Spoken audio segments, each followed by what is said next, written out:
talk about you and sing praises to you, Father, and talk about you some more. And that's a good day.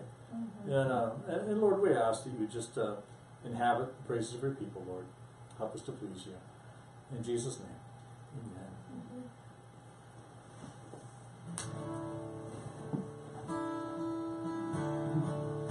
Come, let us worship and bow down. Let us kneel before the Lord our God, our Maker. Come, let us worship and bow down. Let us kneel before the Lord our God, our Maker. For He is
but your name.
light.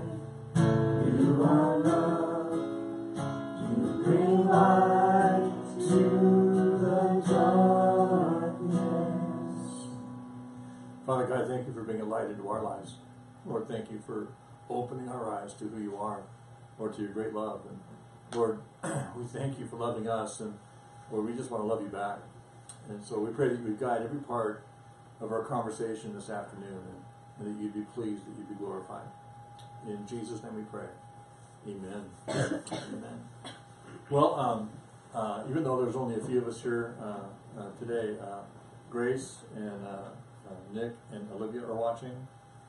Ethan is at work, but Lily and George and Megan and the whole Scanlan family are watching. The Stones are watching. And I think Carolina and maybe the Taylors, I'm not sure. But anyway, we've got as many people listening online right now as we do here, so it's kind of cool. Did all of you guys get one of these yet? The list of what this is, it's a compilation of everywhere we're going, and then the scriptures that kind of relate to that. Stephen, did you guys get one? Yes, we did. Thank you. Okay. And what I'm going to do is we're going to post it to our website here pretty soon if we haven't already. But I'm going to email it to all the people that are listening today. And I've got copies, for the Stones because they're local. But for Carolina, for the extended Taylor family, I don't remember the last name, but and anyone else that's going that's not here right now. We'll make sure you get a list. When I say it's not comprehensive, what it is I took a list that I was given, I think that originally came from Inspired Travel, and then I added in some more stuff that I knew about that I kind of threw in there, and I know there's more. And the Martins are watching too. Hello, Ron Dan. Anyway, anyone that doesn't get one today, we'll have extra copies, hard copies for you, but I'll also email everybody. Same thing, so you can have it on your computer if you want it that way in a PDF or whatever. But what I would ask of you is, say you're, hopefully, you kind of have time to kind of go over the list a little bit, day by day, and maybe cruise through the scriptures. But if you're going, hey, we're at Caesarea Philippi, or we're in the Mount of Olives, and you think of a different scripture or another one that you could add to this list, then email it to me. Because I would love to make this, more comprehensive, and we'll, it's not going to just get used this year. We'll build it up to where it'd be a pretty substantial kind of a list. And so, I don't see En-Gedi on this. En-Gedi. Well, let's see. Oh, never mind. See it. Day 7. So I know it's there somewhere. And some of the places we're going to, honestly, don't have like a real biblical relevance. I mean, they're cool archaeological things about Israel, like Masada, or if we were to go to the Herodian, or a couple other places we could go to that, we're going to go to. They're not necessarily biblically relevant, but they're just kind of cool sites, have history or something, tied into them. So some of those places are in here, and you'll see that there aren't any script, like the Temple Institute. I mean, we're going to learn a lot there, but I can't give you, a biblical reference for that. The Western Wall, I guess I could have given you stuff about Jesus said, "No stone will remain upon the other," in Matthew 24, or whatever. But anyway, and then the other thing is, and we told this to you guys that are here, but for those of you that are listening, I am going to order a bunch of maps. Maps of Israel overall, a fold-out map. It's kind of like that big one I like to use all the time. But I'm going to order maps for everybody, and because I'm actually going to order them just for my family. And then I realized, well, if we're going to get that many, you may as well get the other 20 and call it good. And then you guys, if you want, you can pay us back, after that. But the maps are a lot of fun. And what I want to do is after we go through all the pictures and we start doing some of the video studies and stuff. In a couple weeks, I'd like to get the maps out and walk step by step through our tour, and you guys can look at the map. Well, we're going here, we're going here, we're going here, and for me, even like the first pictures we saw, the first one of these we did, we're on the Mount of Olives, and we're looking to the west. We're looking past the dome of the Golden Dome and the Al-Aqsa Mosque and all that stuff. And I was pointing out different features in the skyline of Jerusalem. Well, we're going to actually walk all those things. And my goal for this, our time together, is that when we're sitting on the Mount of Olives one day, and we're looking that way, and I go, hey, you see the church of this and the dome of that and whatever, and you'll in your mind to recognize all that thing, so that when we get there, your mind's already got this panoramic picture and a map in your mind a little bit of where we're going. Because when you get out and away from the city of Jerusalem, it's pretty easy, because, you know, it's like following the red line on a movie on a map, you know. Okay, here's where we are, here's where we are. But that we would, you know, I don't have to go, hey, look, 2 buildings to the left of such and such. I'm just going to point to the Church of the Ascension and go, hey, you see that? That's it. You know, or whatever. And so, I think you guys will get it pretty well done. Any questions before we kind of get into, I think we left off, I should have written this down last time, but I think we left off at the end of day 2 last week, picture-wise, and so we're going to pick it up kind of at day 3. I have a note in my notes that morning we got on the bus and there was a salesman there, and we had 2 different salesmen that were kind of approved by the tour leader, Brian Blank, and his wife Robin. One salesman came one day and basically they were selling rings. And they came on the bus and they passed all their samples around, and you know, and I didn't feel any pressure whatsoever to buy anything. Because I just, you know, I've been there enough times, I don't really, you know, think about it. I'm not a jewelry guy anyway. But then a couple of days later, another person got on the bus, again, sanctioned by Brian, and they were scarf salesmen. And so they had all these beautiful scarves, every kind of color you can think of, all kinds of stuff. It's mostly a women's thing. So I wasn't feeling too tempted. But the kind of funny thing, the Blanks bought a bunch just because they were being nice to the salesman. Then a whole bunch of the women bought a bunch because they were just like going gaga over the scarves. And so I got like, I don't know, I was given like 8 or 9 scarves. And so, you know, my daughter's got one, my wife got one, a few other people got them here and there and stuff. They're kind of nice gifts. And but I haven't seen anyone wear them. I think Mom got one, and Eileen got one. Yeah, I'm trying to think of anyway. We gave them a couple. And so they're nice scarves though, but I mean, there's a couple times where that's going to happen, and that's just kind of like okay, you know, makes the bus driver happy and the tour guide happy and stuff, and we kind of move on. But I've got some pictures here, and again, I'm right back to 5378. I'm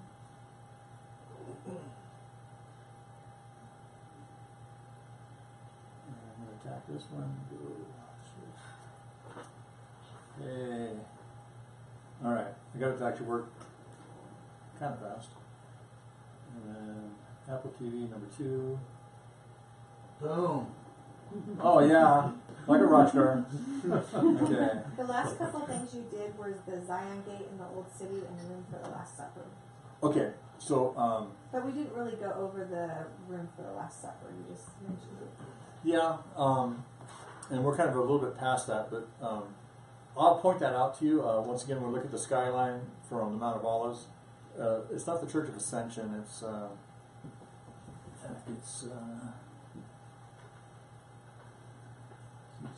not even on this map. There's a couple things that we're going to go to that are just outside the city walls, the old city, and I didn't bring my other maps to look at them. We'll get to it though. By the time we get there, you'll have it down because you get tired of looking at all the pictures. But let's see if this works. All right. This is part of the old city, and the Tyropian Valley. There's the Kidron Valley, there's the Valley of Gehenna, and then there's the Tyropian Valley. And the Tyropian Valley separates Mount Zion from the rest of the city, and it's kind of buried in. I mean, they call it that because that's geographically what it is, but it's pretty hard to tell, you know, that that's it. This is part of the old Cardo that would be over kind of part of that. This is down in trying to think of what it's called now, the Jerusalem Archaeology Park. Remember how I told you there's the Western Wall, and then there's the plaza and all that stuff. Then to the right, it goes down about like 60 or 70, 80 feet to the ground level. Okay, where we're at now in this picture is you're kind of down to that ground level. Okay, and it's just actually a little bit above, but it'll go down a little deeper. I'm not sure if we but this is just walking around the outside perimeter of the wall. You can see straight ahead, there's that ramp that goes up to the Temple Mount, and then just past that is the plaza where the Western Wall and all that stuff is. Okay, and so we're walking around the area around the southern end of the Temple Mount, an area that you used to be able you couldn't get into. For years and years and years, it was blocked off as they did their thing. And I told you about the stone, like this area right here in the picture. That's the actual pavement that Jesus would have walked on, because below that there's a tunnel that's like the sewer system where they'll go out to the Gehenna Valley. And so they cleared a lot of the stones away and revealed the storage areas. There used to be what's called Robinson's Arch, which was a bridge that went from the old city up to the Temple Mount. That's where the priests would go. The people would go in the other way on the southern steps that I think we were there a while ago. We'll get there again in a minute. I might be repeating what we did last week a little bit, but I don't know. I never get tired of looking at it. But and you can see because of that construction crane, they're building up the plaza area a lot. It used to be a bunch of like old stone buildings and apartments, and they bore holes through for plumbing and for wiring and all kinds of stuff. And they've demolished all that stuff, and they're building modern, pretty stuff. You can still walk out and see it, but there used to be some, and I'm sure that they were collecting those pieces of property for a long time to combine them. But this is the bottom where the stones would have fallen from the top of the Temple Mount. So now, say it again, because I'm kind of lost. So when they built that wall, you said it's got a tilt? Yes. Does it tilt out towards you or tilt away from you? It tilts out towards you. I mean, it tilts away from you. Because if it was straight up and down, it would look like it was coming out. So they built it like a degree back or something, so that they engineered it so that wall would fade towards the Temple Mount, towards the temple itself, just like a degree. And they figured, why is it off that much? Because they were so precise in their engineering. Well, they figured out optically, if you stood near that and looked up, it would look like it was coming over. You know what I mean? If it was straight up. And so they designed it a degree back so that it would look straight when you looked up. Interesting. Wow. Yeah, I mean, I am constantly blown away by the magnitude of their engineering. I mean, how do you figure that kind of stuff out? I'm a trial and error guy. I build it and I screw it up. Gotta try that again. But these guys did it right. And now that same style of engineering goes into, you were mentioning Hezekiah's tunnel? No. No, which is the water that you were telling us? Oh yeah, well Hezekiah's tunnel was engineered. There's some parts of the tunnel where the tunnel's like 12 feet high or 15 feet high. Why did they waste the energy to build such a tall ceiling? They didn't. What they did was they started off on top, and they couldn't get the water to flow. So they're going lower and lower and lower to get the water to flow. Okay, so it's got a degree as well. Yeah, it goes from the spring of Cajon, and for it to flow, it's got to go downhill to the Pool of Siloam. So there's a slight, like in modern plumbing, if you're going to build a house, all your plumbing drainage has to be 1/4 inch per foot. And so they did something similar, some similar ratio to make the water flow from the spring. Yeah, because I'm looking at, they're digging through solid rock. And, at some point, the water wasn't flowing. They go, well, we're going to go deeper, boys. I don't know how they did that, but wasn't my problem. Okay. And then this is the replica of the cornerstone from the top of one of the buildings there, and they've since put in the museum. But when you see it, you'll see all the decoration stuff around it. Steve. So when Jesus mentioned that not one stone would be left upon another, he was just referring to the temple buildings, Right. not the foundation. Right. Because they were admiring the temple itself, the structure of the temple. And so, and again, this is a kind of a view looking up. This is just the Temple Mount. This is not even the temple or a building. And so it's like, This is, and you can see, looking at these stones, these are pretty big stones. You get to the top where the Ottomans kind of rebuilt the wall and did some other stuff to make it, their own thing. Little stones. Big money, big stones. Little money, little stones, little money. And so, kind of interesting, I thought. I'm thinking about Lily and Ethan coming, but my son George, I got to come. Same thing with Eileen when they were teenagers.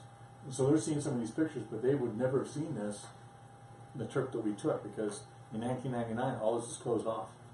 You couldn't get down here. It was, you could see it, but anyway, this is the original pavement that Jesus would have walked on.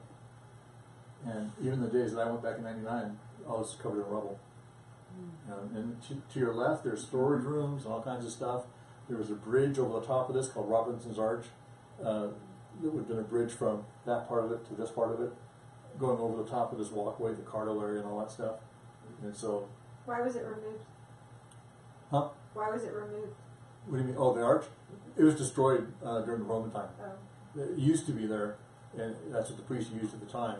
But after that, the siege of Jerusalem, all that stuff, it was destroyed. So these dips in the cracked stone outside of the wear of time is caused from when they were pushing over the big stones. Yeah. And actually, underneath there, you can't go. There's no reason to get down there today, but there's actually a tunnel. And the tunnels back then are built with arches and stonework and stuff.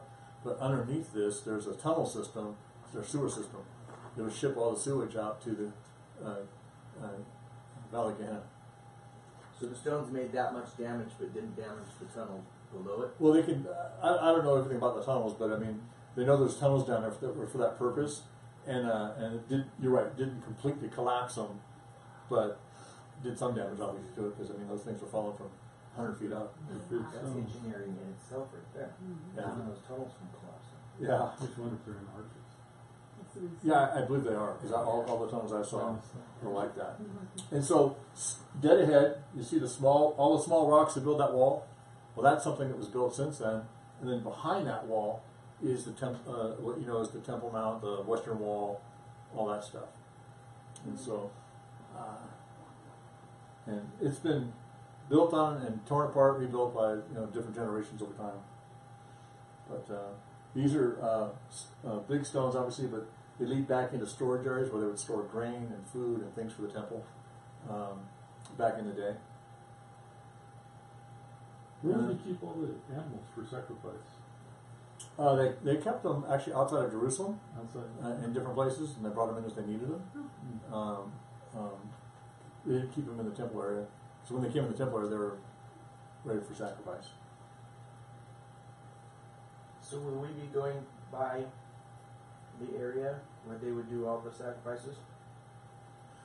No. Because they had the one gate where... They had the sheep gate. They would bring all the animals in from the field. They would bring them into the temple area.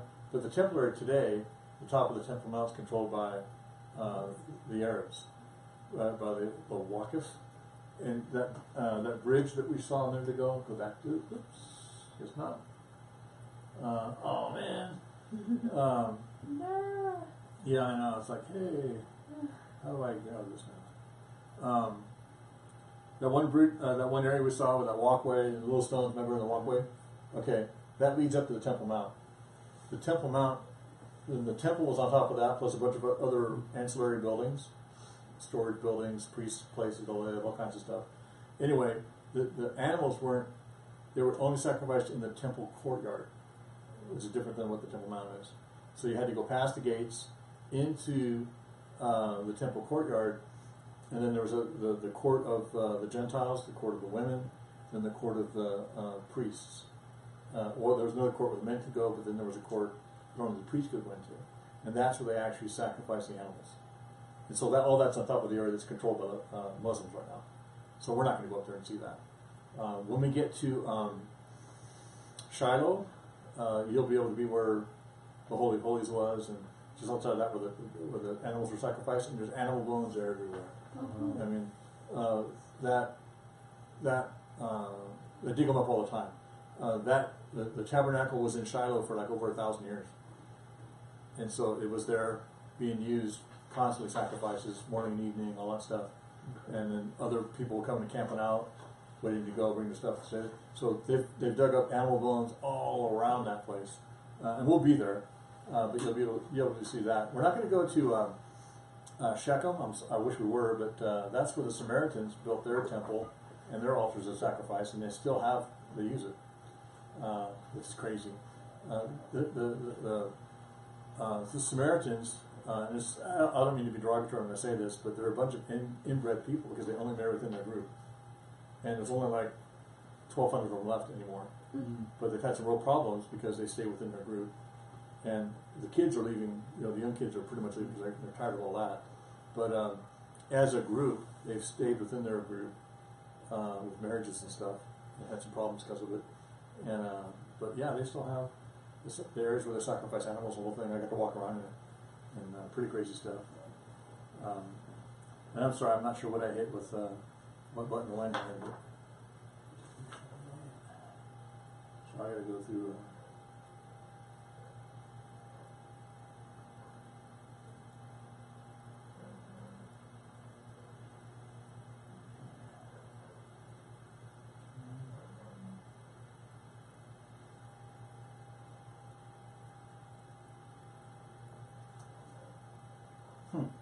Oh, I know, I gotta tap my picture. Sorry about this, it's just, I'm figuring it out.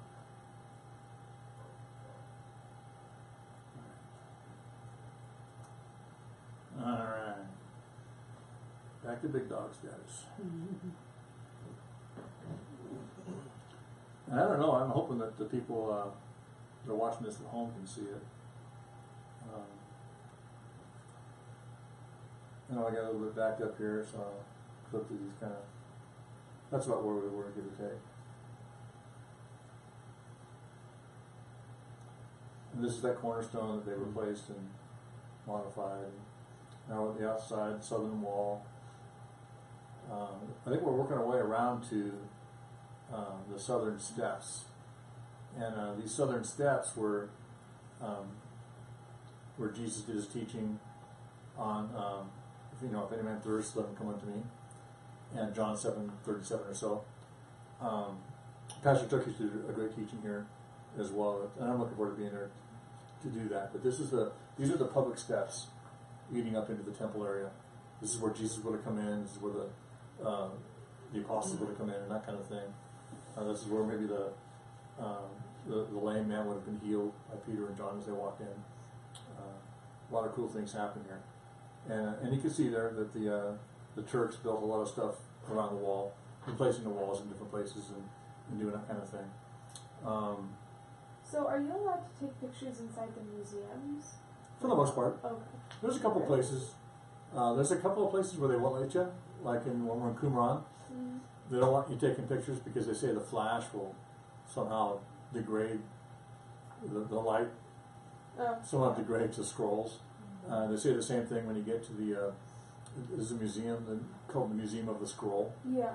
When we get in there, they won't let you take pictures of the actual scrolls and stuff. So. Will they let you do it if your flash is off? No. No, not at all. Now they see cameras out, security actually comes out and they challenge you. And so you don't want to, you do what you can, and just relax and do the best you can otherwise. But there's some happy campers looking at maps, looking at the steps. And the steps are built, it's kind of interesting when you're there, they're uneven.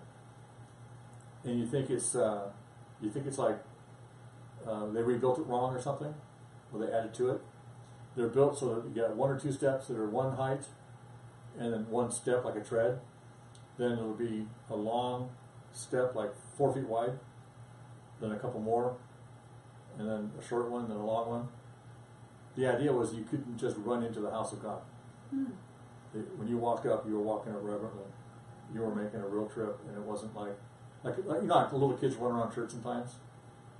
That wasn't something that got to happen.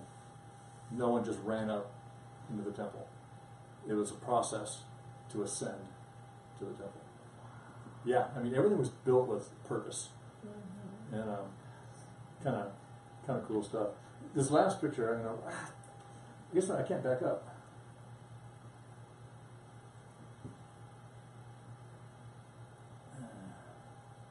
Okay. It's a one-way street, no backing up. Anyway, that one picture I was about to go to, you could see where the wall covered over an archway. They built a wall right into an archway at some point, and that's when the church just changed the walls, moved stuff around, and Ooh, that's what I was gonna ask. It looked like the steps went right up into a wall. right. Well, they did. Yeah, that was built later on, but the steps went up into the temple, and so. And I'm sorry for goofing this up. Don't mean to be a distraction.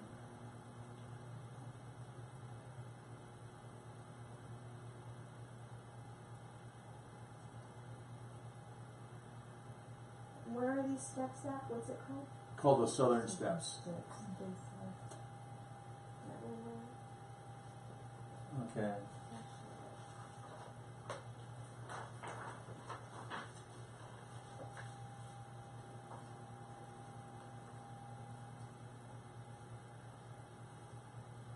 Well, this is the upper room. I'm not sure how I got lost in this, but We've seen that. Yeah.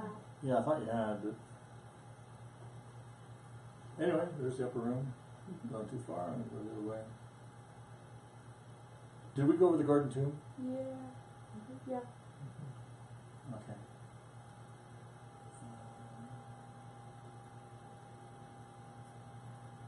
Okay, because what I was kind of looking for to try and show you was, and we went through St. Peter's Galantru, which is Caiaphas' house, where Peter denied Jesus in the courtyard. Did we go through that? I thought. Yes, I believe so. Yes. Yes. Okay. Because Because they had the that. statue. That pretty Statue. cool statue. Yeah, Yeah. yeah. Okay. Sad, but pretty cool statue. All right. So I'm just going to go on to day 4. Which is coming up here pretty quick. Yeah, because we talked about how they hewed stones, and this is not too far. But this is maybe Samuel, and this is the house where Samuel is buried. They Yes. say. We went through that. Okay, went through that. The quarry, the moat, Israel in the distance, or Jerusalem in the distance, the Hill of Hope, and the Crusaders and all that stuff. Yep. Okay, then the Valley of Sorek. We're coming up into Philistine country, so we're leaving. Jerusalem, and we're getting towards the Elah Valley. This is where David fights Goliath. Okay, and let's see if I can get a picture. So we're kind of all over. We're going between day 4 and day 6.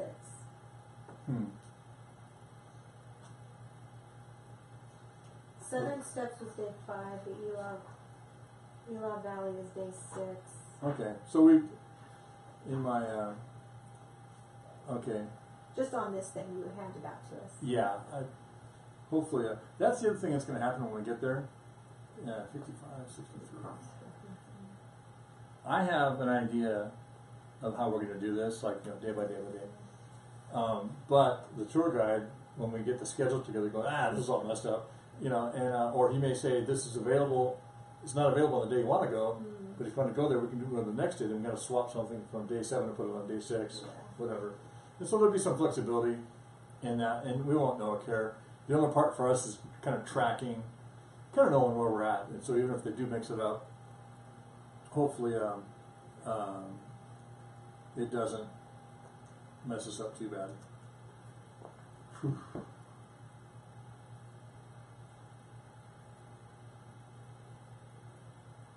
And I'm sorry for. There's going to be a better way to do these. So can you select from where you want, where you were just at? Yeah, I'm trying to do that And right then now. I'm just going to find scroll out. down and then select the rest. Not Control A.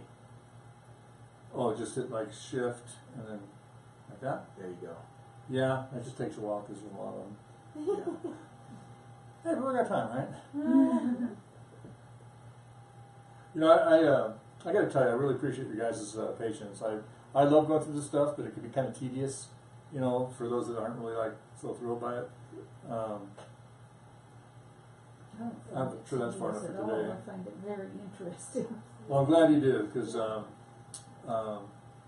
know, when you find stuff that you talk about stuff that you love, and you're not sure if everyone else loves it the same way or wants to hear it the same way. So, like, oh, okay, Well, they keep coming back, so. yeah.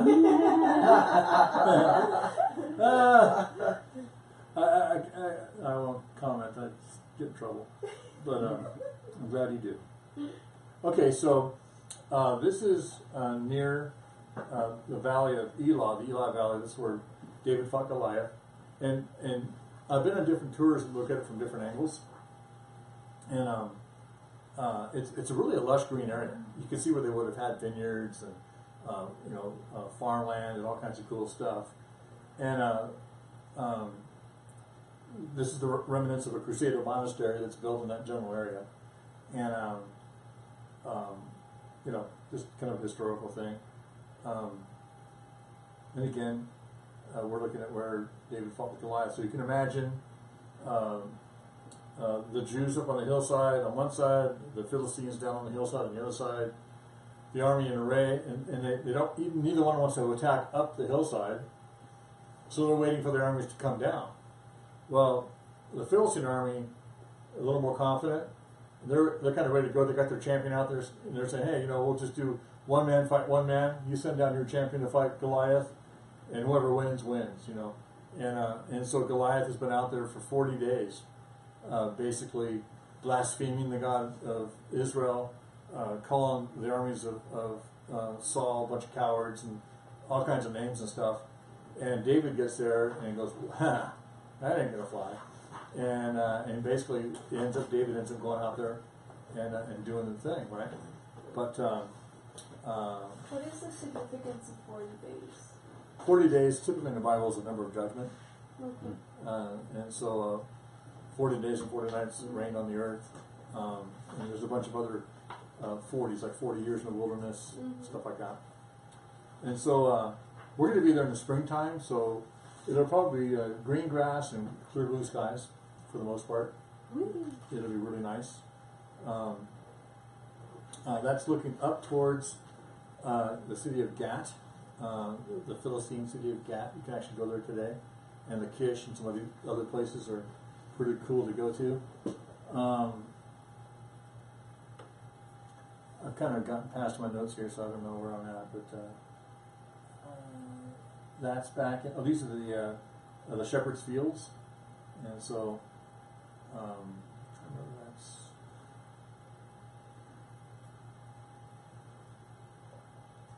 a bunch of olive trees. Okay, now we get to the Israel Museum, and I tell you what, the Israel Museum is really interesting. We got the Shrine of the Book, and it's kind of cool. And there's the Knesset. The what? The Knesset, their parliament building. But you can see in the picture up here that kind of like Hershey's Kiss looking thing. You ever seen when they have Torah scrolls and they have the ends on them? That's what that is.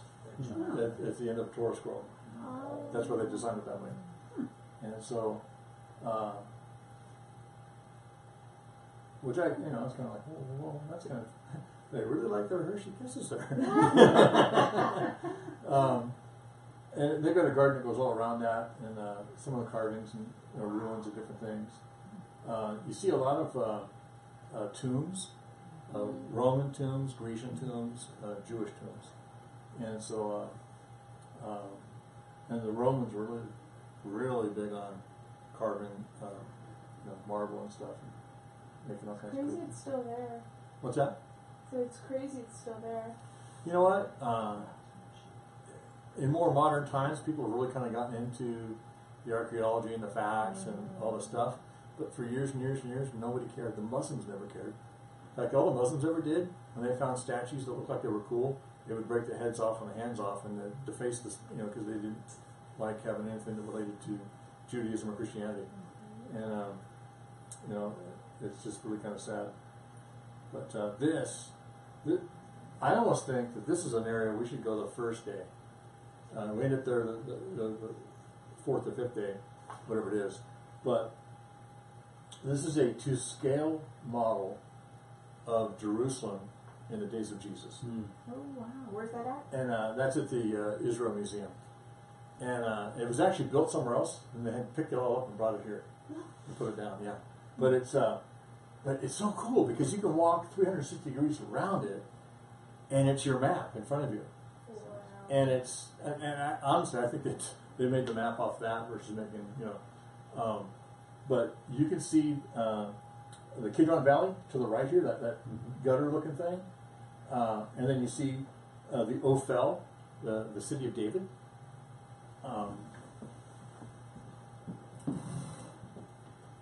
You see over here, this is the city of David, okay, and his house is like right over here, his palace, if you will, and or it would have been in that day. I mean, it's long gone in the days of been buried over, if you will, by the time the Romans get there. But you can make out there's a theater, there's a hippodrome. It's the way it would have been in Jesus' day. Remember, they were controlled by the Romans. So they had their Colosseum, they had the Hippodrome, the racetrack, they had all these different things, a Roman theater, because it was kind of, in a sense, a Roman city. It wasn't as developed, it wasn't a Decapolis.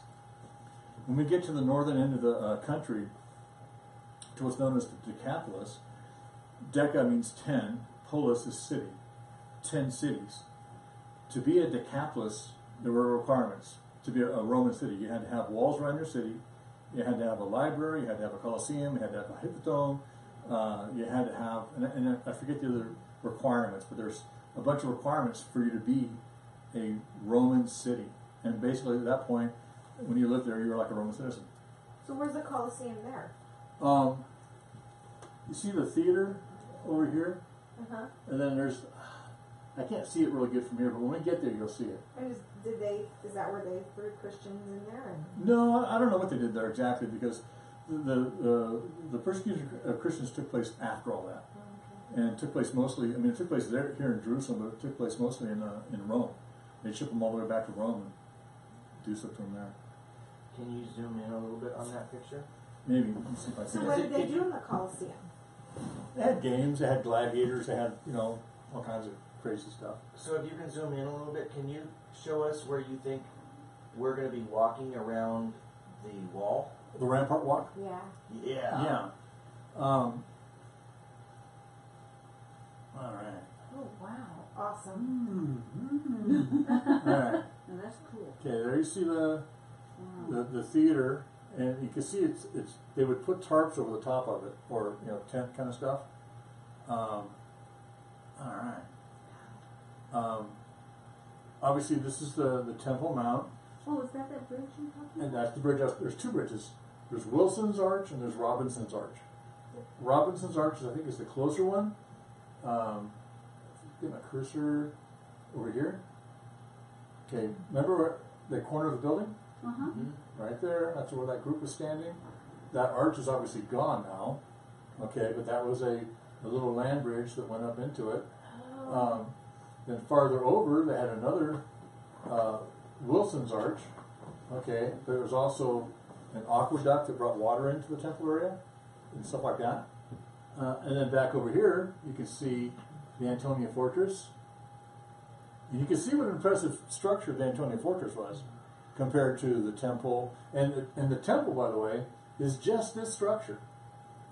The Temple Mount is a bunch of other buildings and a lot of other things that supported the ministry of the temple, if you will. But the temple itself, I'm not kidding you, wasn't much bigger of a footprint than our church. It was just taller. Steve. Where would the Romans have come down to get Paul when they came down? There was, here's the corner of the Antonia Fortress. Over in this area was the pool of Bethsaida, and that's where St. Anne's is now and all that stuff. Anyway, that was the sheep pool, and then near there was a stairway that came down that went right into a direct entrance into the Temple Mount area. It wasn't like into the temple itself, but it was into the courtyards, and the Romans would just come through and do what they wanted. So now, do they Have they found pieces of the temple? I can only assume they would have. I mean, all the rubble and stuff. Who knows where that went? I mean, they pretty well cleared that slate, and so it all got pushed off into that area. That's why see how deep that is. But it got buried up to the level of like up here somewhere, Wow. and so all that kind of got pushed over. So I don't know if they would have found building stones from the temple, but how would they recognize that from any other building stone or Yeah. And the Romans pointed, they took it apart stone by stone trying to get over the gold. And so, but the thing about this is so cool, is you walk around it, it's your geography in your mind of seeing what you're trying to imagine the temple would have looked like, and the whole thing. And so, I got several more pictures actually of kind of walking around this. So I was thinking it was big, but it's actually small because you have to remember they did the sacrifice. Didn't they have to do stuff outside the temple? Yeah, the temple itself was basically two big rooms. Well, they had a porch that Herod added onto it with the columns. So there's a porch that was like exposed to the outside. Then there were big doors that led into the holy place. Then you would go past the holy place, and in the holy place they had the table of showbread, they had the menorahs, they had the altar of incense. Then beyond that, we go up some steps into the Holy of Holies, which had the Ark of the Covenant, separated by a big curtain veil, and they had cherubim in there. They had the Ark itself, but Solomon improved on it. Herod improved on it, where they had these big, cherubim that were bigger than the Ark that went across the room as well. And so it's just like, But the ark was not there during Jesus' time. I don't believe it was. Yeah. Yeah. I believe it was gone by then, but during Solomon's time it was there, and for a season after that. Yeah. So who do you think took it? There's a lot of speculation on that. I really don't know. My guess is that Jeremiah, the prophet, probably helped hide it somewhere prior to the Babylonians coming, Oh, yeah. and then after that, who knows? Yeah. Some think that an Egyptian pharaoh by Shishak got in there and swiped it, took it back to Egypt. There's all kinds of thoughts and theories and stuff. I don't know. All I know is we don't need it anymore because we got Jesus. The theories are that people actually know where it is now. Yeah, there's people say all kinds of stuff. So I got a few pictures of that, and to me, again, this is one of those areas where, I could spend hours there, but we don't get to spend hours there. We get about half an hour to really walk around out there, and so you get all the pictures that you can. Is it lit up at night? I presume it is, but I don't really know because I wasn't there at night. So you can go back at night, right? I would think, while we're in Jerusalem, and you could get a taxi and go there and come back. I don't know if they close the park at those hours and stuff, so that might be.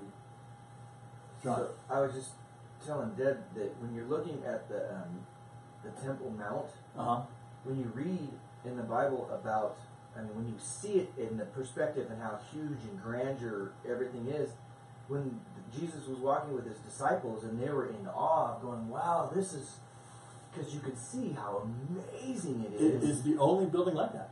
Yeah, and so they were just like, you can imagine, I would be too, dumbfounded about how amazing it is, and that's when Jesus, spoils their party and says, "Hey, guess what? This whole thing's going to get destroyed." I remember as a teenager, I was 16 years old, being in New York City, standing in front of the Twin Towers, and looking up and not being able to see the end of it. And, when you're standing there on the sidewalk, looking up, all you see is it just goes up and goes up, and the massiveness of these buildings, thinking, who would ever think they would ever come down? Yeah. Last thing in my mind.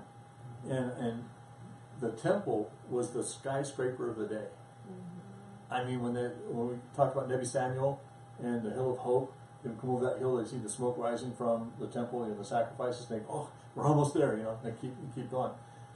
To them, that structure stood out. Now you look at it, and there's tall buildings, and there's different things around, and the city's built up. But in that day, the biggest building was 3 stories tall, stacked on top of each other and everything. And so, had to have been just crazy amazing. Is Go ahead. this model set up like north, south, east, Yep. west, so Yep. that if you're standing there and you look, It's oriented Somewhere. according just the way it should be, yeah. And so, Is- That area between the two arches there, is that what you were showing us that was caved in by the yep, rocks? yeah.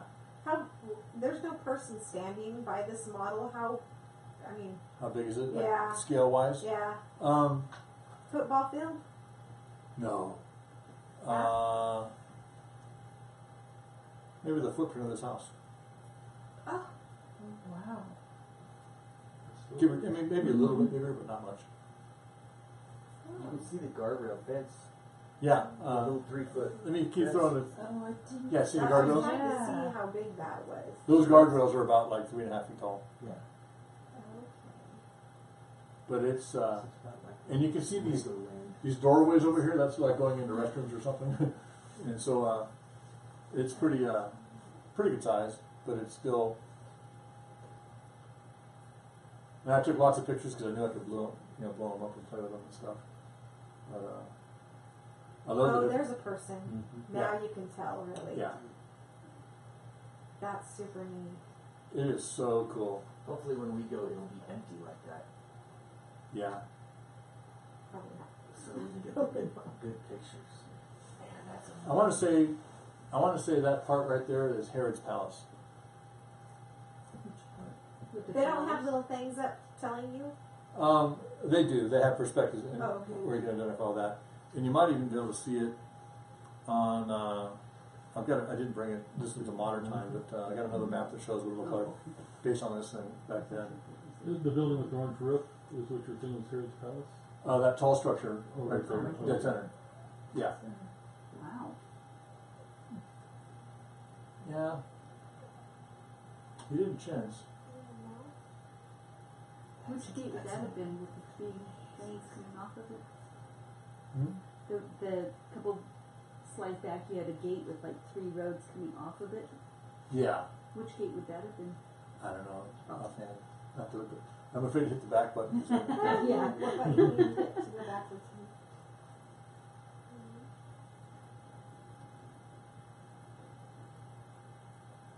Anyway, to me, it's kind of fascinating. And I think the roads that were in there are more like pathways with the guy building it or something. I'm not really sure they were roads, but it might have been. It's so fun to build. Yeah, I mean, it's one of these things. You could be there. That's what I said. It's about that. Do you recognize this? Do you recognize this perspective? Mm-hmm. Mm-hmm. There's the temple. Right in front of it would be the eastern gate. Okay, you're on the Temple Mount, and you're looking down. That's what you would see. Okay, except that in Jesus' day, the Kidron Valley, because it didn't have all the rubble pushed into it, would have been a lot deeper. So it's a much deeper climb in and out. Going In across. front of it? Yeah. So you're on the Temple Mount. I'm sorry, the Mount of Olives, looking back towards the Golden Dome. It's more or less where you see the Golden Dome, dead center almost, and then off to the left, the Al-Aqsa Mosque, the darker gray dome, and all that stuff. And so that's what it would look like. So the rock that the Golden Dome sits on is about right where the temple is. So. They say. Plus or You know, minus. there's people that are debating that. I think the Antichrist will have the option of building a wall between the two. And go, no, they made a mistake. They built it over here, but it's really over here. You know, that's how they'll make peace. They'll be able to build that third temple. Why don't we just can't we just kick them out? Yeah. You know, and it's funny because, you know, we talked earlier about how I'll go over there and you talk about the, you know, we're talking about like when President Trump decided to pull out of Syria. And there was the wisdom of man, and there's the providence of God. Okay. When the Israelis recaptured all of Jerusalem in the '67 war, at one point they were going to basically they were going to demolish the Al-Aqsa Mosque. No, I'm sorry, the Dome of the Rock, the Golden Dome. They had explosives planted all around it, and they were just about ready to do it, and they would obliterate that thing, and truly reclaiming the Temple Mount for the Jews. And Moshe Dayan got wind of it and stopped it. He was the Israeli IDF defense Commander? secretary, whatever. Oh, And anyway, so he stopped it. And then later on they agreed to let, as a peace gesture, they allowed the Jordanians, the Waqf, to have control of that. It's still Israeli sovereignty, as it is today. And now and then, the IDF and the Shin Bet and all those guys, they go up there and they just take over the place, just to show we can take over the place. But every time they do, it starts a riot and rock throwing and all kinds of stuff, and they got to quell all that. But I think that God, hasn't let. There's an interim time period. If you read in the Bible, it talks about the time of the Gentiles, when Jerusalem will be trodden under by the Gentiles. Well, that, in a certain sense, ended in 67 when they took Jerusalem back. But there's a gray area now, because even though they have sovereignty over that, they've allowed control of it by the Arabs. But someday that will end, and they'll figure out a way to build the temple on one side and keep the mosque on the other side, and theoretically everybody will be happy, and the Jews can start their sacrifices again, and everybody be going peace, peace, and that's when the Antichrist shows up and worship me, not him, and that's when all hell breaks loose. But that'll be after we're raptured, so not sure about that. Anyway, it's just kind of cool. This is the perspective. Again, you would have seen more from the Mount of Olives. You remember how there's a road down here in the Kidron Valley and stuff, but you turn the corner around the other edge of the Temple Mount, and so that's what you see there. And then this is driving around. That is the Dead Sea out there, I think. Sunshine. Yeah, Qumran. So we're going up to, we're following the highway there. You can see in the picture along the Dead Sea. And what happened was, the night before there was a flash flood and washed out the road that goes along the edge of the Dead Sea. So we had to go around back in then through Jerusalem, down to the middle of the Judean wilderness, past Ma'on and a couple other places, come past Arad, hit the Highway 91 and go back up north that way to get to the Dead Sea. And then overnight they bulldozed the road and got it all cleared off because there was a big mudslide because of rains and stuff. Because we're there in the winter time versus we'll be there when we go. We'll be there in springtime. But it was kind of cool because we got to go through Beersheba and some other places we wouldn't have seen with that group. That's kind of fun. But these are the I don't know if these are the actual scrolls or the replicas of the scrolls. yeah, because you can take pictures. So. Yeah. But this is Qumran. Qumran was housing development. Basically, it's a place where the Essenes lived, and the Essenes were they were different than the Pharisees. They were different than the Sadducees. These were guys that were purists. They wanted to get away from the politics of Jerusalem. They wanted to get back to just the Torah, just the law. So they studied it, they preserved it, they copied it, and to me, they're like the fundamental Bible-believing Christians of the day. They just, all I want is the Bible, and so they live their lives that way. It's kind of cool. And what you can't get a feel for until you see it. But see how there's these caves up there. That's a cave. There's a cave. There's a cave, and the water came up. That you took boats to the caves. Wow. We're going to pass a point when we're on that road where it's going to show you the watermark, and it's like 80 feet above where we're at. What water? The Dead Sea The Dead Sea. used to be a lot higher, It's not down that much. and the Essenes navigated with boats, not camels. Yeah, and so it's really super cool. They've got old pictures. They've been watching the Dead Sea go down for years, yeah, it's not, what it is now is not what it used to be. Is are they cutting off the tributaries to the Dead Sea? Is that what's Oh no, the Jordan River is what feeds the Dead Sea, right? And the Jordan River goes to the Sea of Galilee, that flows from the Sea of Galilee down towards the Dead Sea. Well, the inlet for the Dead Sea is all done. I mean, the water is getting. That's why they got to watch the Sea of Galilee, because that goes up and down with the rain and water consumption and who's using the water and all kind of stuff. And they're also sharing it with Jordan, and so it's not exclusively Israeli. And so because of that, very little water is going into the Dead Sea and it's drying up. And so you can see from the 40s even where it was. They've got a thing, a mark up on the side of the hill, if you will, next to the road where the water used to be. Like in 1948, there was these people that went out there looking for stuff, and they were in a rowboat. And this is where their boat was, and they got a picture of it. But it's like, yeah, it's gone down a lot. That's why there's so much potash. And some years ago, one of the rolling theories on what are the hooks that are going to draw Magog into the whole thing. Some people kind of thought that it might be the minerals and the fertilizers and all the stuff they're digging up out of the Dead Sea. You know, as it recedes back, they're digging up this dirt, and it is chock full of all kinds of exotic, weird things that you can only get there. And it's good for fertilizer, it's good for gunpowder, it's good for all kinds of stuff, and highly sought after throughout the whole world, and very valuable. And people, it's valuable to the point where they thought, well, maybe that's what will draw the Russians in. I don't know. So they got mining operations going on like crazy up there too. So Qumran is where, remember the shepherd boy was throwing rocks in caves and he heard something break.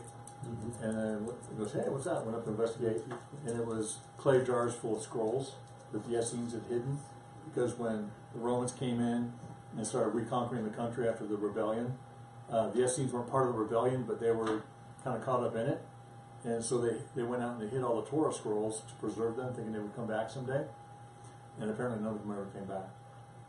They were killed by the Romans, or who knows what happened to them. And I heard just like a month ago they found another cave with more scrolls in it. Really? Yeah. Yeah. So. Are we gonna walk around up inside there?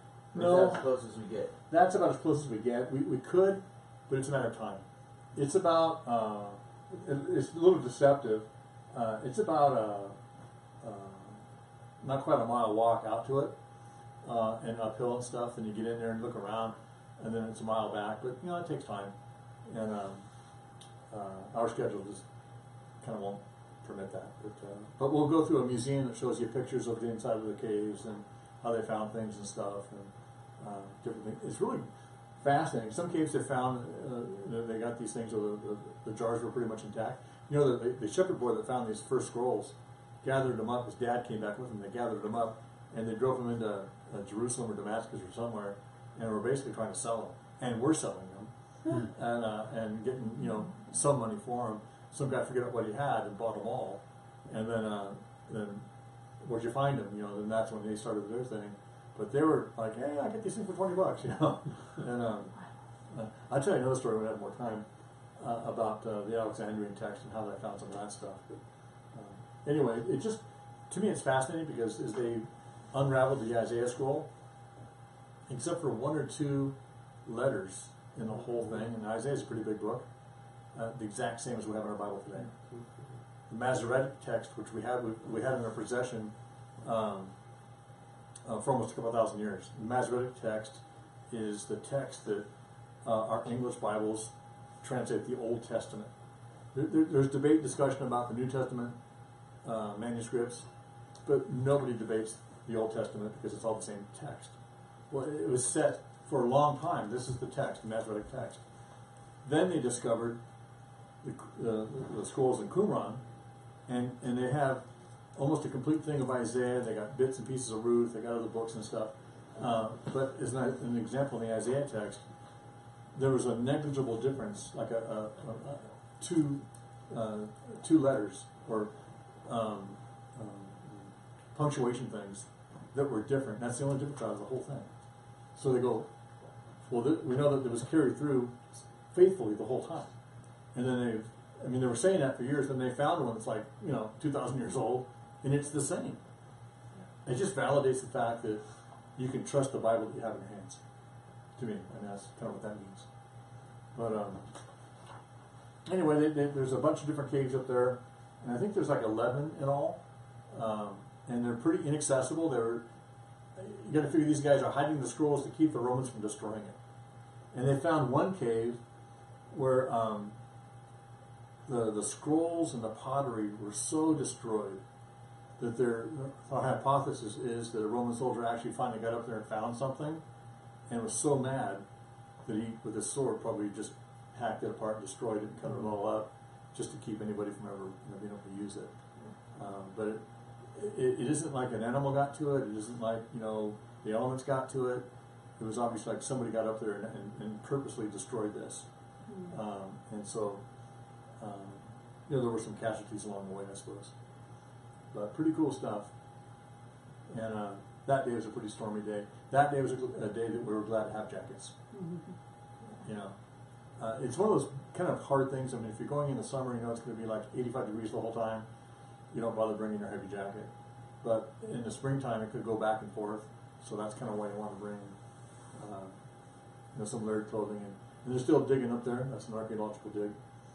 And you go through, and they have this is a mikvah, ritual bath, and they have that at almost every archaeological site. Cisterns for holding water that would have been plastered over, and there would have been a little canal or channel that would have brought rainwater into it.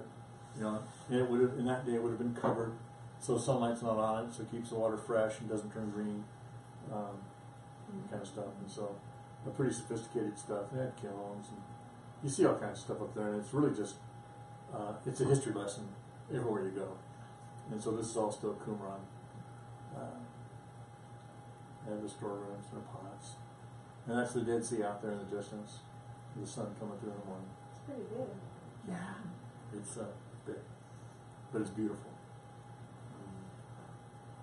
And when they dug a cistern, they dug a cistern. And then these canals down there, you see there's a guy down there, and that's that vehicle down there, there were guys down there, just around the corner, they had a bunch of earth moving equipment, and they're digging and mining out everything. You can see the guys down there. But you can see the cave. That's one of the caves where they found stuff, but how do you get to that? Boat. Yeah. And you would have never, guessed that. So that was cave number 4.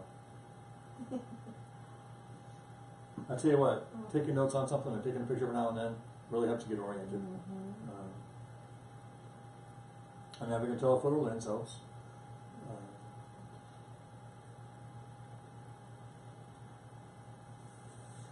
Back to the scrolls. And fast is, we're not going to go there.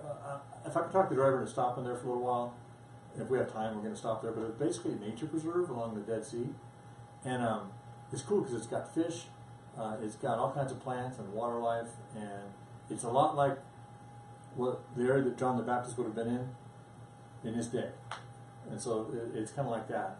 But it's not in the same place though. It's just a different location. But you walk through and it's all tall grass and wait for lions to jump out, and they actually had fish in there.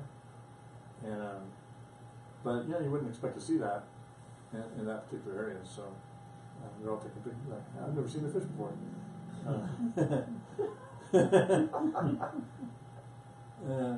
You can't. I don't know if you can see it, but there's a fish right there. You see it? See a fish?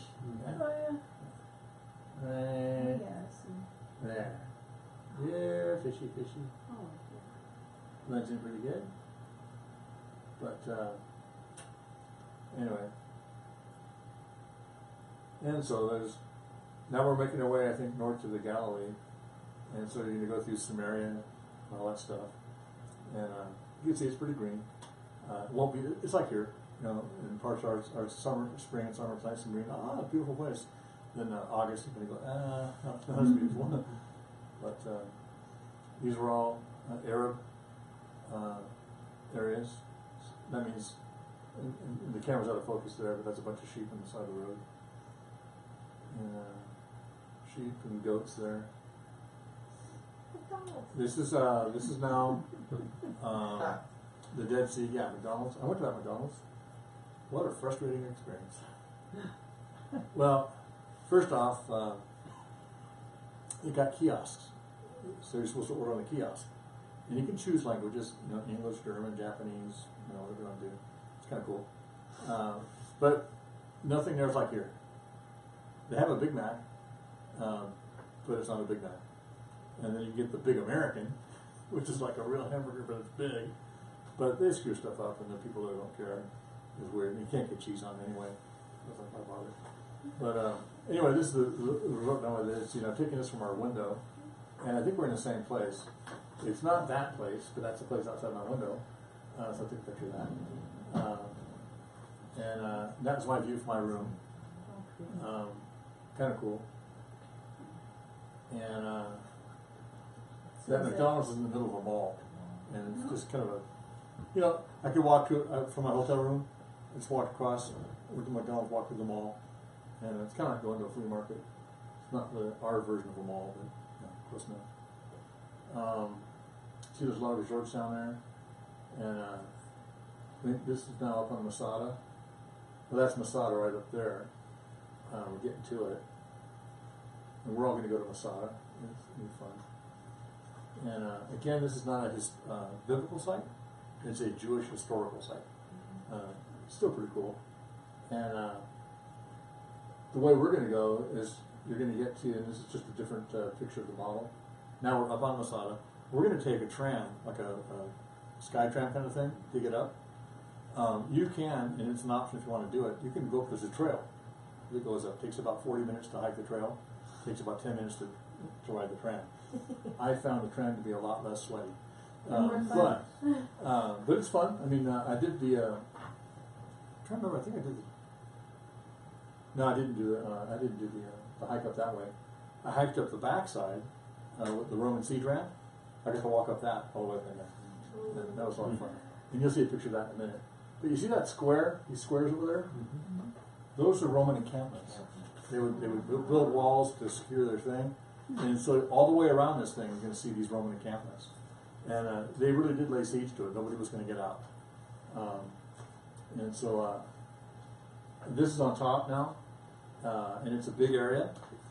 Herod's Palace is part of it. They had support stuff, stables, all kinds of stuff. And you'll go through it. And then there's the Dead Sea down below. And it's got storage areas and all kinds of, you know, kind of cool stuff. The black line is where, below the line is the walls that were standing when they got there. Above the line is what they added on to make it look like it was the rest of the wall. So they kind of show you what was left, you know, so you can see what it was like when they found it. And then they try to recreate it somewhat by building the wall back up above the black line. And so, and you'll see there's some neat plastered areas that had Roman style. What do they call those hot rooms? Where you have the steam and all that stuff. Saunas. Yeah, that saunas in there. They built a rock floor above a rock floor underneath the water. Underneath the floor, they have water boiling to bring steam up, and built fires under there and all that stuff. It was crazy. And that's storerooms. I mean, I don't know if you can tell, but that's like 10, 12 feet wide and maybe 80 or 90 feet long. Wow. And that would have been filled up with jars, and they had hundreds of these things that they just kind of like that. Another one, and they were just using for storerooms. They were covered over and stuff.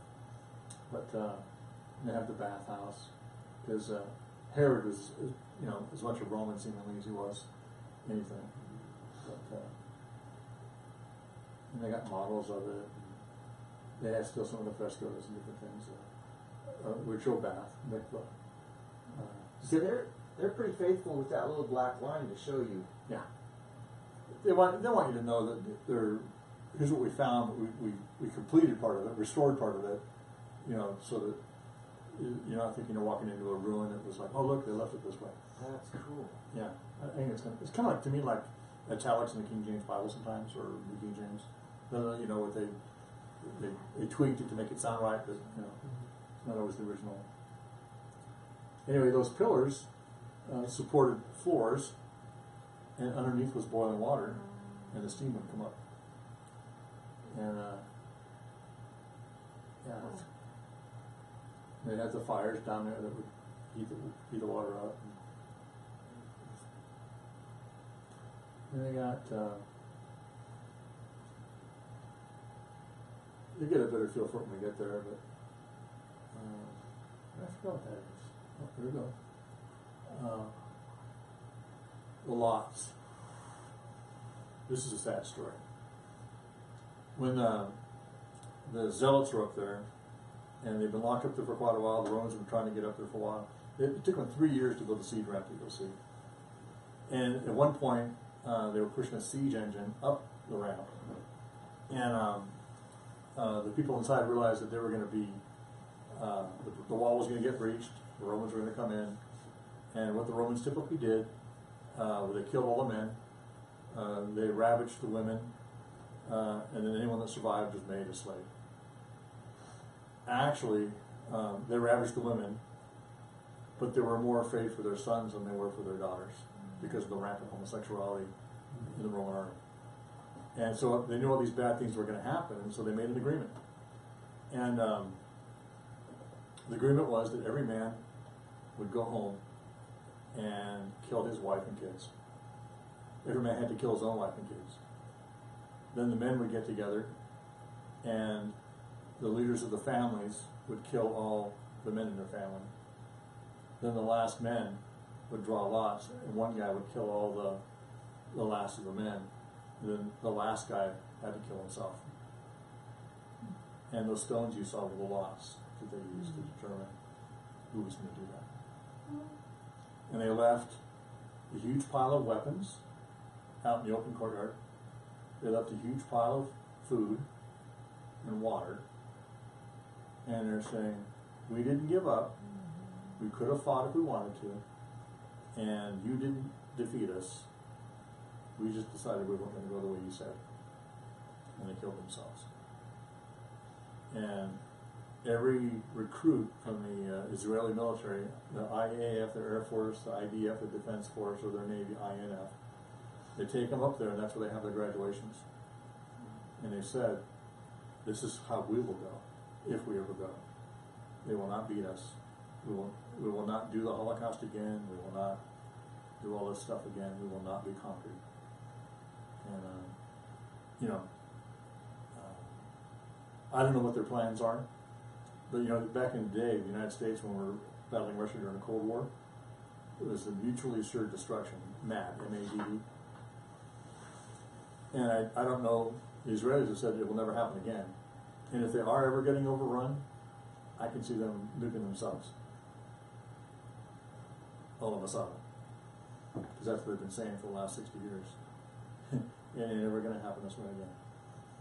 And so, I see a resolve in the Israeli military and all that kind of stuff. Because every single one of them graduates from that stuff. They go up there, that's where they have the graduation. And they go through this whole story again. Serious stuff. I mean, we don't have a clue what it's like to go through their life, and what it is to live under that threat. That the whole world hates them, literally, and wants to take them over. But anyway, you'll learn all that as we go up there. That's one of the reasons why every tour goes up there, because the Israeli tourism industry wants you to see a couple of things. They want you to see the Holocaust Museum, so you have an awareness of what anti-Semitism looks like, and they want you to go up there because they want you to know how strongly they feel about they're not going to let this happen again. And so, pretty sobering stuff. So you get these different views, and you look over the rails and go, man, how did these guys ever get up here to fight them? That's a view looking down at the part of Herod's palace there, to the left, his balcony, if you will. And I'm trying to see if I got a picture, and that's the area down below the other side. You see, it's an uphill battle. That's a model of what his palace would have looked like, built into the mountain, that one point that you kind of saw. And then another cistern. Okay, that's the Roman siege ramp. Hey, Deb, can we turn off the heat thing? Sure. I'm Rusted? I am. Thanks. But that's the siege ramp. And my group one time came in from the opposite side, and we hiked up the siege ramp to get there. Years and years ago, I'm talking like back in the 60s or so, they made a Hollywood film out there related to the siege of Masada and all that. And they built new siege engines for the movie, and then they left them there. And it was kind of replicas of what the Romans would have used. So if you go from the other side, they can take a tour that leads you up the backside, and you can walk up and you can see how they used timber, and then they buried the timber, then they put more timber and buried that, and made this ramp. But they used Jewish slaves basically to build that. That whole ramp is man-made. It scales the mountain, and it leaves a trail that's maybe 8 or 10 feet wide. And you can go on that? Yeah. But can you imagine being the poor Jewish slave that was pushing the siege engine up that bad boy? That's a pretty good grade. And it's not a bad hike. It's fairly short, actually, but a lot of fun. But you can see the outline of the Roman encampments down there. And they had like 3 or 4 Roman legions around that. And they were there for 3 years. It was a 3-year campaign. Masada was the last place to hold out. And the Romans said there will be no resistance. And towards the end there wasn't. This is an aviary. They kept carrier pigeons from all over the country. And when Herod wanted to send a message to one of those other fortresses like the Herodian or the Jerusalem, tied on the pigeon that goes to that place, and they have,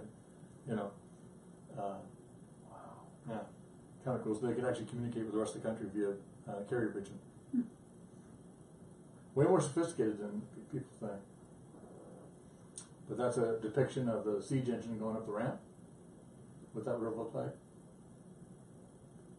And eventually they breached the walls and stuff. That's looking at the siege ramp from the top where they breached the wall down.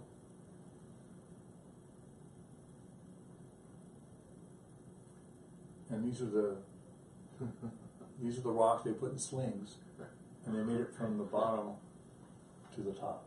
What? Yes. How? Trebuchet is a glorified slingshot.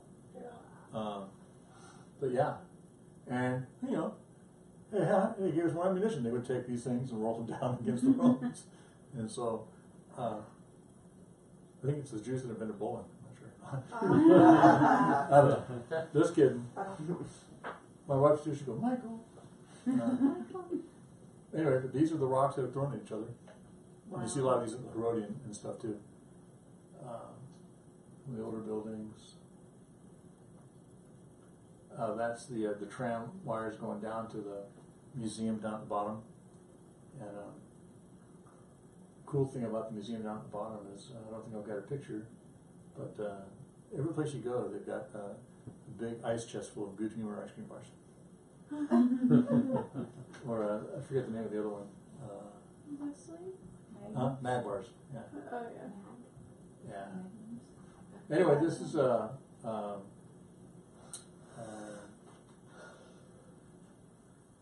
David's Hideaway in Getty, and this is a beautiful hike. This is where if you get your zip-off pants, you zip off your legs, throw on your flip-flops or your Tevas, and it's a concrete path like that. But as you go along, you can see caves up there. You can see where David would have hidden out and stuff. But there's a waterfall at the end. There's a series of waterfalls, and then water runs down the wadi. A valley like that, or a canyon, is called a wadi, and you end up. That's the first one, and then there's a high trail and a low trail. And you can do some minor kind of boulder hopping. It's not really very strenuous or anything. For me, there was a couple times where there were some young people in the group, but the majority of the group was a little bit older, and so they were just going to hang out in the museum and we're going to do the end hike. But I go, I want to go to the end, and so I had to actually kind of like not quite run. I called it running. Somebody else would call it like, hey, there's one guy trying to walk fast. But anyway, but I hustled to the end so I could just get there and see it, and then go back and meet the rest of the group. But as a group, we're going to go to the very end. We're all young enough and strong enough to get there, so it's beautiful. It really is nice, and you can see why David would hang out there. What day is this? I don't know. This is day. Well, Aunt Getty's at day 7. Yeah, day 7 or something like that. Out of 9 on the ground. And so it's just a cool, nice walk. I didn't try drinking the water. It was cool and refreshing to be in it, you know, and handle it and stuff, but I don't know if it's safe to drink or not. I didn't try. But I like this part. There's all the ferns, all the junks coming up, and you kind of walk through this tunnel of plants and stuff. And I don't know, I just kind of think about the Hobbit and hummus. I'm coming out of my Hobbit hole. Biblical things. Yeah. Then there's another, that's another waterfall, but it's not the end one. And then keep going to David's waterfall, which is the bigger one. And this is it here. Mm-hmm. That's where you got the stink eye about putting your feet in the water, right? Yeah, you know, there's places that flow back this way, and that sign was there, and I didn't remember that sign being there. I mean, the last few times it's been there, but the first time I went 99, I don't remember that sign because, you know, the kids all ran up there before I did, and with the kids all splashing around and frolicking in the water, I was distracted by that and didn't even notice that there was a sign. My wife says she saw the sign, and I never saw it. But yeah, it's a great place to go swimming or whatever if there's no one up there. But as I got close to it, Helga came out of the shadows and glared at me like, "You're not thinking about going swimming, are you?" And she just came out and kind of pointed to the sign. I don't think she spoke English, but bottom line was they had somebody stashed there to make sure you don't swim. So anyway, but you know, it's a nice, cool, shady place and hang out and have a sack lunch or you know, a little Bible study about David and stuff, which we'll do. And it's cool there. The mist off the waterfall is very refreshing, if nothing else. And if no one's there, if they don't have any government officials there, then I'm going for a swim. But anyway, and then you can go up over that and take jeep trails all the way back into the Judean wilderness. Oh. There's all kinds of stuff to go back in there. I've never done it, but I've been on the other side, hiking back this way from Arad, and camped out there and hiked and stuff, but didn't get really very close to where this is. But then there's another trail you can take back. It takes kind of a high trail where you get a little more perspective and view and all that. And Is that the Dead Sea? yeah, that's the Dead Sea. So where there's water, you know, but it's disappearing. Hey. This is all the valley of Sorek and stuff. Wonder if oh well. Well, you know, I'm going to regroup a little bit and figure out where the pictures are. So we'll start next week on more the right track. I think we've gone for a couple hours anyway. That's probably, you know, good enough for today. What I'm trying to do is, in all these things, that when you see these things on pictures, we talk about it, and we're going to actually, I've got some really cool videos of teachings, and we'll teach, you know, go through some of the teachings in these different places. And by the time you've gone, when we go on the trip, it'll be your 3rd time there. And hopefully because of that, it won't be quite so overwhelming, and you'll be able to kind of get the perspective a little bit because you've seen it. It's just a matter of kind of maybe orienting yourself a little bit. And so I think you're going to have, in a way, an easier trip to absorb more of the information. And I won't be teaching at every single location because that's my wife reminding us we're not meeting next week. Because I forgot I'll be in Southern California. And so, thank you, sweetheart, for that reminder.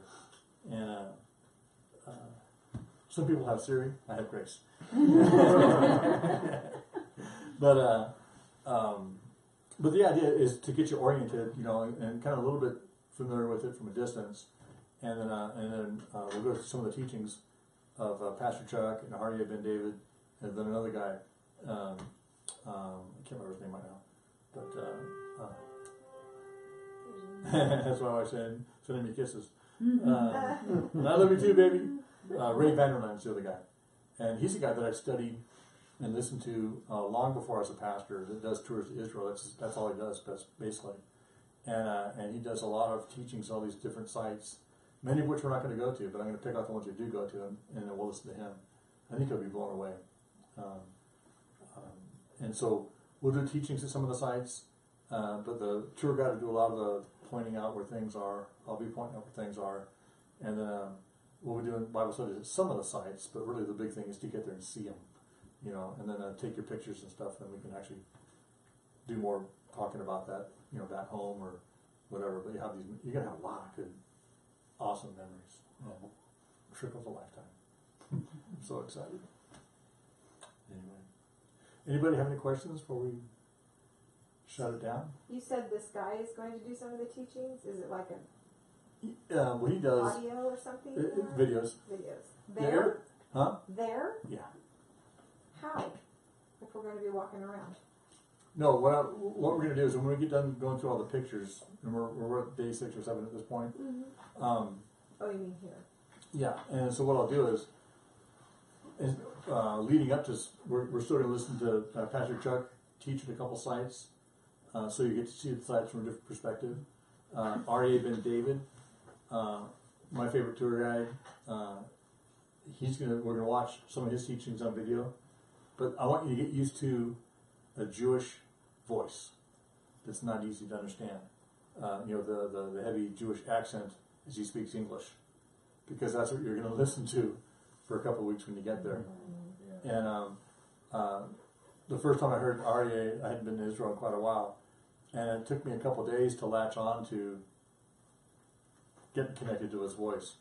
I don't want you guys to waste a day or two doing that. And for all I know, maybe he speaks the Queen's English. I don't have a clue. I've never met the guy. Maybe it'll be great. But I just don't have a chance. He's like most of the other tour guides I've heard. It's kind of not at all pidgin English, but it's just a heavily accented English. And then Ray Vanderland's, his teaching always just kind of blows me away, just because he has a very Jewish perspective on the sites that we're going to go to, and so sometimes a different. You just get more tidbits of information. He's one of the guys that I'm going to be studying and listening to prepare me for the tour.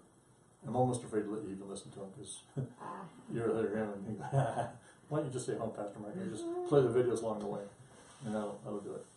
But anyway. Well, Father, thank you for this time together once again, preparing us, Lord, to go to Israel, preparing us in our hearts and our ears, Lord, to hear more, to learn more, and to learn how to walk in your ways. And we ask, Father, that you would do just that. That we've got 3 or so months, and we pray that you would continue to prepare us and guide us and strengthen us by the power of your Spirit. Bless those that are listening online. I thank you for my kids and my grandkids and my wife and our friends, Lord, that are listening from different places. Bless them today. Guide us all, Lord, just to consider more carefully all the things you've spoken to us and to meditate on those things. We love you, Lord, and we thank you. In Jesus' name, amen. So I'm going to order maps for everybody, and then you guys will just pay the church back. Okay?